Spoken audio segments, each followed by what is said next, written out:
Good evening, नमस्कार, बहुत बहुत स्वागत है। मैं हूं अमित सिंह, आप देख रहे हैं समझिए.com। अगर मैं आपसे पूछूं कि भारत और पाकिस्तान के बीच सीमा कौन सी है तो शायद आपका जवाब होगा एलओसी यानी लाइन ऑफ कंट्रोल। लेकिन अगर मैं कहूं कि एलओसी भारत और पाकिस्तान की अंतर्राष्ट्रीय सीमा से जुड़ता ही नहीं है ही नहीं, तो शायद आपको हैरानी होगी, क्योंकि भारत और पाकिस्तान के बीच सिर्फ एक नहीं बल्कि अलग अलग तरह की सीमाएं हैं जिनका इतिहास भी अलग अलग है, कानूनी दर्जा भी अलग है, सुरक्षा व्यवस्था भी अलग है। आज के एपिसोड में हम 1947 से लेकर आज तक की पूरी कहानी क्रमवार सलीके तरीके से आपको समझाएंगे, जिसके बाद भारत पाकिस्तान बॉर्डर को लेकर शायद ही कोई सवाल आपके जहन में, मन में कौतूहल मचा पाए। जी हां, आगे बढ़ते हैं। आखिर भारत और पाकिस्तान की सीमा कितनी लंबी है? भारत पाकिस्तान के बीच कुल सीमा लगभग 3,323 किलोमीटर मानी जाती है। इसमें जम्मू कश्मीर का एलओसी, पंजाब, राजस्थान और गुजरात की अंतर्राष्ट्रीय सीमा तथा सियाचिन क्षेत्र की एजीपीएल शामिल है। जी हां, सबसे लंबा हिस्सा राजस्थान में पड़ता है, जबकि सबसे संवेदनशील इलाकों में जम्मू कश्मीर और पंजाब को माना जाता है।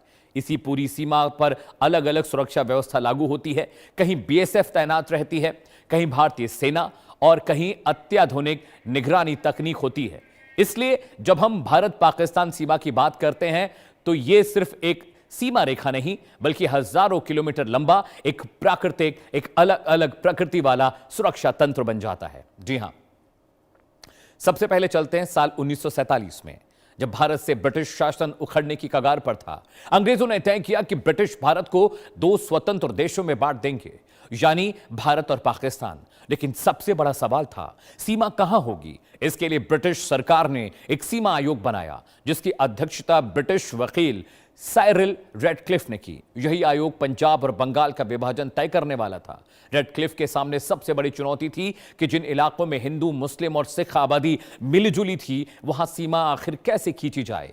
उन्होंने जनसंख्या, प्रशासनिक व्यवस्था और कुछ अन्य मानकों के आधार पर सीमा तय की। इस सीमा को रेडक्लिफ लाइन कहा गया। 17 अगस्त 1947 को इसका अंतिम आखिरी जो नक्शा था, जो मैप था, वो पब्लिक किया गया, यानी सार्वजनिक किया गया। जी हां, जम्मू कश्मीर का भारत में विलय, यह सवाल हर किसी के जहन में आता है। अब सवाल है, अगर रेडक्लिफ लाइन बन गई तो फिर कश्मीर विवाद शुरू कैसे हुआ? इसका जवाब रियासतों की व्यवस्था में छिपा है। 1947 में ब्रिटिश भारत के अलावा करीब 565 रियासतें भी थीं। इन रियासतों को भारत या पाकिस्तान में विलय का विकल्प दिया गया। जब जम्मू कश्मीर भी ऐसी ही एक रियासत थी। जम्मू कश्मीर के शासक महाराजा हरि सिंह तत्काल कोई समझौता नहीं करना चाहते थे, कोई फैसला नहीं लेना चाहते थे। लेकिन अक्टूबर 1947 में पाकिस्तान की ओर से आए कबायली लड़ाकों ने कश्मीर पर हमला बोल दिया। हालात तेजी से बिगड़ने लगे, खतरा श्रीनगर तक पहुंच गया। ऐसे हालात में महाराजा हरि सिंह ने भारत से सैन्य सहायता मांगी। भारत ने स्पष्ट किया कि सैन्य मदद तभी संभव होगी जब जम्मू कश्मीर कानूनी रूप से भारत में शामिल होगा। इसके बाद 26 अक्टूबर 1947 को महाराजा हरि सिंह ने विलय पत्र यानी इंस्ट्रूमेंट ऑफ एक्सेशन पर हस्ताक्षर किए। अगले दिन भारत ने इसे स्वीकार किया और भारतीय सेना को श्रीनगर भेजा गया। जी हां, अब शुरू होता है भारत और पाकिस्तान के बीच पहला युद्ध, पहला वॉर, पहली जंग। अक्टूबर 47 में भारतीय सेना ने श्रीनगर की रक्षा करते हुए तेजी से जवाबी अभियान शुरू किया। कई महत्वपूर्ण इलाकों को वापस अपने नियंत्रण में ले लिया गया। दूसरी तरफ पाकिस्तान उन कबायली लड़ाकों के बाद में अपनी सेना के जरिए संघर्ष में शामिल रहा। करीब 1 साल तक संघर्ष चलता रहा। इसी दौरान भारत ने यह मामला संयुक्त राष्ट्र सुरक्षा परिषद में उठाया। संयुक्त राष्ट्र ने युद्ध रोकने और युद्ध विराम कराने की दिशा में पहल की। लंबी प्रक्रिया के बाद 1 जनवरी 1949 से युद्ध विराम लागू हुआ। युद्ध तो रुक गया, लेकिन कश्मीर का स्थायी समाधान नहीं निकल पाया। दोनों देशों की सेनाएं जहां जहां तक पहुंची थीं, वहीं तक उनका नियंत्रण बना रहा। इस स्थिति ने आगे चलकर एक नई रेखा को जन्म दिया, जिसे उस समय सीज फायर लाइन कहा गया, यानी आज की एलओसी लाइन ऑफ कंट्रोल, जिसके बारे में चर्चा होती है। उसकी शुरुआत वास्तव में 1949 के सीज फायर लाइन से हुई थी। हालांकि उस समय इसका नाम एलओसी नहीं था। जो मौजूदा स्वरूप हम देखते हैं लाइन ऑफ कंट्रोल का, वो उस वक्त नहीं था। सीज फायर लाइन क्या थी? आइए समझाते हैं। 1949 में संयुक्त राष्ट्र की निगरानी में भारत और पाकिस्तान के सैन्य प्रतिनिधियों के बीच जिस युद्ध विराम रेखा को मानचित्र पर दर्ज किया गया उसे सीज फायर लाइन कहा गया। इसका उद्देश्य केवल यह बताना था कि युद्ध रुकने के समय किस क्षेत्र पर किसका नियंत्रण था। ध्यान देने वाली बात यह है कि सीज फायर लाइन अंतर्राष्ट्रीय सीमा नहीं थी। यह केवल युद्ध विराम के बाद दोनों सेनाओं के नियंत्रण वाले क्षेत्रों को अलग अलग करने वाली रेखा थी। इसका कानूनी स्वरूप एक स्थायी अंतर्राष्ट्रीय सीमा जैसा नहीं था। यही कारण है कि कश्मीर विवाद खत्म नहीं हुआ। दोनों देश अपने अपने दावे बनाते रहे, जताते रहे। आने वाले वर्षों में, सालों में कई बार सीमा पर तनाव बढ़ा और आखिरकार 1972 के शिमला समझौते के बाद इसी सीज फायर लाइन का नया नाम लाइन ऑफ कंट्रोल यानी LOC रखा गया। LOC की जड़ें 1949 में हैं, लेकिन उसका वर्तमान नाम और स्वरूप 1972 के बाद सामने आया था। जी हां, इसके बारे में भी आपको डिटेल बताते हैं। LOC बनने से पहले क्या हुआ था। 1949 में सीज फायर लाइन बनने के बाद भी कश्मीर विवाद खत्म नहीं हुआ। साल 1965 में पाकिस्तान ने ऑपरेशन जिब्राल्टर के जरिए कश्मीर में घुसपैठ की कोशिश की, जिसके बाद दोनों देशों के बीच दूसरा बड़ा युद्ध हुआ। हालांकि युद्ध के बाद ताशकंद अग्रीमेंट हुआ, लेकिन सीमा की स्थिति में कोई बड़ा बदलाव नहीं आया। इसके बाद साल 1971 में भारत और पाकिस्तान के बीच तीसरी बड़ी जंग हुई। इस जंग में भारत की निर्णायक जीत हुई और पूर्वी पाकिस्तान अलग होकर आज का बांग्लादेश बन गया। करीब 93,000 पाकिस्तानी सैनिकों ने आत्मसमर्पण किया। इसके बाद दोनों देशों ने महसूस किया कि सीमा विवाद को लेकर नई व्यवस्था जरूरी है। यही वजह थी कि 1972 में शिमला समझौता हुआ, जिसमें 1949 की सीज फायर लाइन को नए रूप में स्वीकार करते हुए उसका नाम लाइन ऑफ कंट्रोल यानी LOC रखा गया। जी हां, LOC किसी एक दिन अचानक नहीं बनी, बल्कि 1947, 1949, 1965 और 1971 की घटनाओं के बाद LOC विकसित हुई, बनी, स्वरूप में आई और आज हम उसे किस नाम से जानते हैं, LOC। LOC बनी कैसे? अब आते हैं उस समझौते पर जिसने पहली बार लाइन ऑफ कंट्रोल यानी LOC शब्द को जन्म दिया। जुलाई 1972 में भारत की प्रधानमंत्री इंदिरा गांधी और पाकिस्तान के प्रधानमंत्री जुल्फिकार अली भुट्टो के बीच शिमला समझौता हुआ। इस समझौते में दोनों देशों ने तय किया कि 1949 की सीज फायर लाइन को नए सिरे से चिन्हित किया जाएगा और अब इसे लाइन ऑफ कंट्रोल कहा जाएगा। यहां एक बात सबसे महत्वपूर्ण यह है कि LOC कोई अंतर्राष्ट्रीय सीमा नहीं है। यह केवल जम्मू कश्मीर में दोनों देशों के नियंत्रण वाले क्षेत्रों को, इलाकों को अलग अलग सैन्य नियंत्रण रेखा में बांटती है।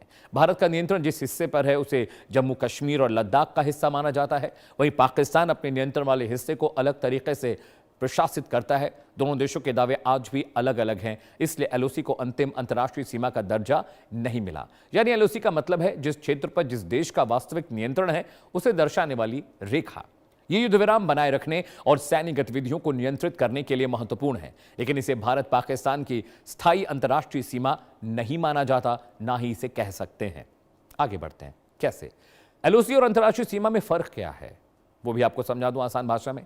अब सबसे बड़ा सवाल, अगर LOC अंतर्राष्ट्रीय सीमा पर नहीं है तो फिर भारत और पाकिस्तान का असली इंटरनेशनल बॉर्डर कहां है? इसका जवाब है जम्मू कश्मीर के LOC वाले हिस्से को छोड़कर दोनों देशों के बीच जो आधिकारिक सीमा है वही इंटरनेशनल बॉर्डर लाइन या अंतर्राष्ट्रीय सीमा कहलाती है। यह सीमा जम्मू के दक्षिणी हिस्से से शुरू होकर पंजाब, राजस्थान और गुजरात तक फैली हुई है। यही वो सीमा है जिसे भारत अपनी मान्यता प्राप्त अंतर्राष्ट्रीय सीमा इंटरनेशनल बॉर्डर मानता है और जिसे अधिकांश अंतर्राष्ट्रीय नक्शों में भी इसी रूप में दिखाया जाता है।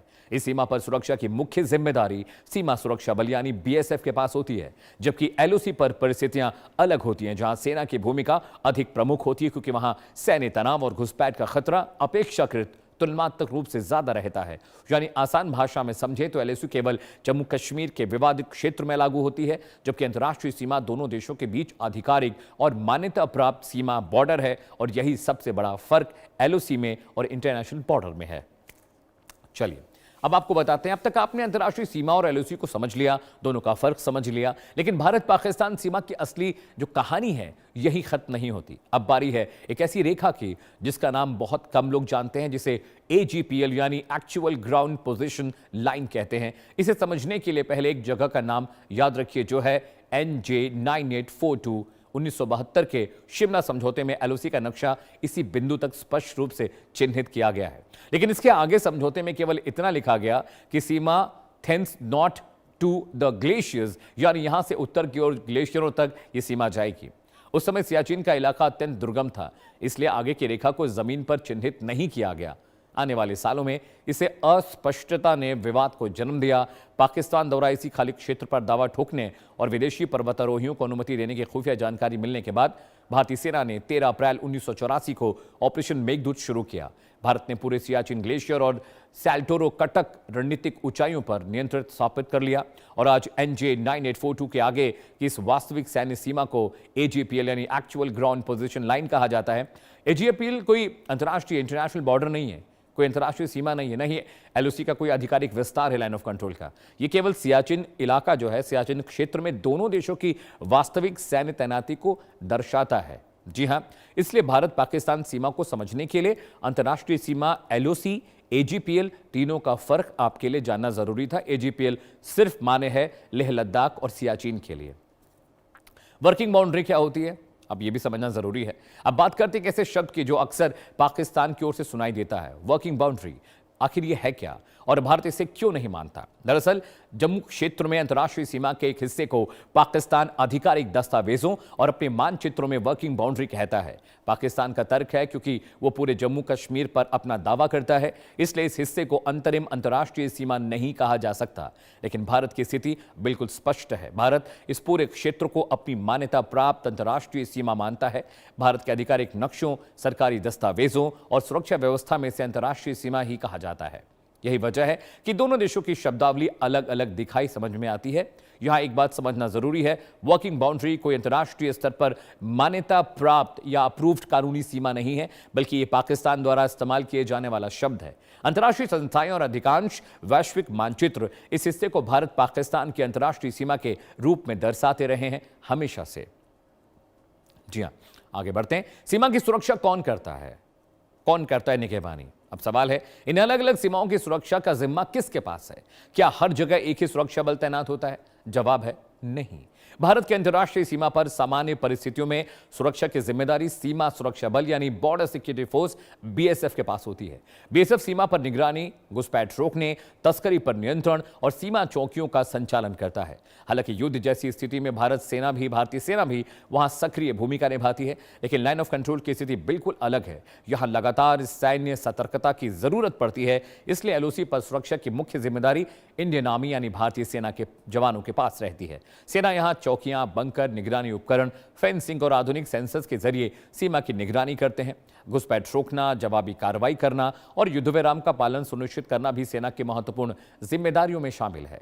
वहां सियाचिन के AGPL क्षेत्र में दुनिया के सबसे कठिन सैन्य मोर्चों में से एक पर भारतीय सेना तैनात रहती है। यहां सैनिकों को दुश्मन से ज्यादा चुनौती मौसम और ऊंचाइयों से मिलती है, यानी भारत पाकिस्तान सीमा की सुरक्षा एक जैसी नहीं है। अंतर्राष्ट्रीय सीमा, LOC और AGPL तीनों क्षेत्रों की सुरक्षा व्यवस्था उनकी भौगोलिक और सामरिक परिस्थितियों के अनुसार अलग अलग होती है, क्योंकि वहां पर मौसम बदलते हैं तो पोजीशनिंग और डिप्लॉयमेंट में भी चेंजेस आते हैं। सीमा पर लाइफ कैसी है? जब भी भारत पाकिस्तान सीमा की बात होती है तो हमारी नजर अक्सर सैनिकों पर जाती है, लेकिन इस सीमा के सबसे बड़े गवाह वो लाखों लोग हैं जो दशकों से सीमा के आसपास बसे गांवों में रहते हैं। जम्मू कश्मीर की LOC हो या पंजाब और राजस्थान का इंटरनेशनल बॉर्डर, इन इलाकों के लोगों की जिंदगी सामान्य शहरों के मुकाबले अलग होती है। कई गांवों में खेती सीमा के बिल्कुल पास होती है। तनाव बढ़ने या गोलीबारी के हालात में लोगों को अस्थायी शिविरों में जाना पड़ता है, उन्हें शिफ्ट किया जाता है। कई स्थानों पर सुरक्षा के लिए भूमिगत बंकर बनाए जाते हैं ताकि आपात स्थिति में गांव वाले सुरक्षित रह सकें। सीमा पर रहने वाले लोगों का जीवन केवल सुरक्षा चुनौतियों से नहीं भरा होता, बल्कि उनकी आजीविका, शिक्षा, स्वास्थ्य और आवागमन की सीमा की परिस्थितियों में प्रभावित होता है। वही सीमा पर तैनात जवान 24 घंटे निगरानी करते हैं ताकि देश के भीतर रहने वाले करोड़ों लोग सुरक्षित रहें, महफूज रहें। यानी भारत पाकिस्तान सीमा सिर्फ नक्शे पर खिंची एक सामान्य लाइन नहीं, इसके दोनों ओर इतिहास है, राजनीति है, सुरक्षा है और लाखों लोगों का दैनिक जीवन भी जुड़ा हुआ है। इसलिए इस सीमा को समझने के लिए केवल भूगोल यानी ज्योग्राफी, बल्कि इंसानी जीवन को भी समझना, बूझना और देखना पड़ता है। जी हाँ, सीमा समझ लिया आपने, वहां का जीवन समझ लिया। अब सवाल है कि आज भारत पाकिस्तान सीमा पर हालात क्या है, स्थितियां क्या है? क्या आप सब कुछ शांत है? जवाब है, स्थिति पहले की तुलना में बदली जरूर है, लेकिन पूरी तरह सामान्य नहीं कही जा सकती। भारत 2021 में भारत और पाकिस्तान के सैन्य संचालन महानिदेशकों यानी DGMOs ने साल 2003 के युद्ध विराम सीजफायर समझौते का पालन कर फिर से सहमति जताई। इसके बाद लाइन ऑफ कंट्रोल यानी LOC पर गोलीबारी की घटनाओं में उल्लेखनीय कमी आई। हालांकि इसका मतलब ये नहीं कि सभी चुनौतियां खत्म हो गई हैं। वक्त वक्त पर घुसपैठ की कोशिशें, आतंकवादी गतिविधियों और सुरक्षा संबंधी घटनाएं सामने आती रही हैं। यही वजह है कि एलओसी पर भारतीय सेना की सतर्कता पहले से ज्यादा बनी हुई है। दूसरी ओर पंजाब और जम्मू सेक्टर में ड्रोन एक नई चुनौती बनकर उभरे हैं। सुरक्षा एजेंसियों के मुताबिक कई मामलों में सीमा पार से ड्रोन के जरिए हथियार, गोला बारूद और मादक पदार्थ भेजने की कोशिशें मुसलसल लगातार जारी हैं। इनसे निपटने के लिए भारत ने radar, anti drone system, smart fencing और आधुनिक निगरानी तकनीकों का इस्तेमाल बढ़ाया है। यानी आज सीमा पर खतरे का स्वरूप बदल रहा है। पहले जहां चुनौतियां मुख्य रूप से घुसपैठ और गोलीबारी थी, वहीं अब तकनीकी आधारित खतरे भी तेजी से बढ़ रहे हैं। इसलिए सीमा की सुरक्षा भी लगातार आधुनिक होती जा रही है, मॉडर्नाइज होती जा रही है। और हम अब फेंसिंग सिर्फ डिजिटली नहीं लगा रहे हैं, थर्मल पावर कैमरे भी हैं। अब तक आपने पूरी कहानी समझ ली होगी, उम्मीद करता हूं, लेकिन एक बार फिर से पूरे भारत पाकिस्तान सीमा तंत्र को बेहद आसान भाषा में आपको समझाता हूं मैं। अगर आप गुजरात, राजस्थान, पंजाब या जम्मू के दक्षिणी हिस्से में हैं तो वहां अंतर्राष्ट्रीय सीमा है। अगर आप जम्मू कश्मीर के उस हिस्से में पहुंचते हैं जहां दोनों देशों के बीच की नियंत्रण रेखा स्थिति को अलग अलग करती है, तो वो लाइन ऑफ कंट्रोल यानी एलओसी मानी जाती है। ये अंतर्राष्ट्रीय सीमा नहीं बल्कि दोनों देशों के वास्तविक सैन्य नियंत्रण और सैनिकों की पोजीशनिंग को दर्शाने वाली रेखा है। और अगर आप दुनिया के सबसे ऊंचे युद्ध क्षेत्र यानी सियाचिन ग्लेशियर पर जाते हैं तो वहां एजीपीएल है। ये दोनों सेनाओं की वास्तविक तैनाती को दर्शाने वाली है। यानी भारत पाकिस्तान के बीच एक नहीं बल्कि 3 अलग अलग प्रकार की सीमाएं मौजूद हैं। तीनों का इतिहास अलग अलग है, तीनों का कानूनी और सामरिक महत्व अलग है और तीनों की सुरक्षा व्यवस्था भी अलग अलग है। यही वजह है कि जब भी भारत पाकिस्तान सीमा की चर्चा हो तो ये समझना जरूरी है कि बात अंतर्राष्ट्रीय सीमा की हो रही है, एलओसी की या एजीपीएल की नहीं।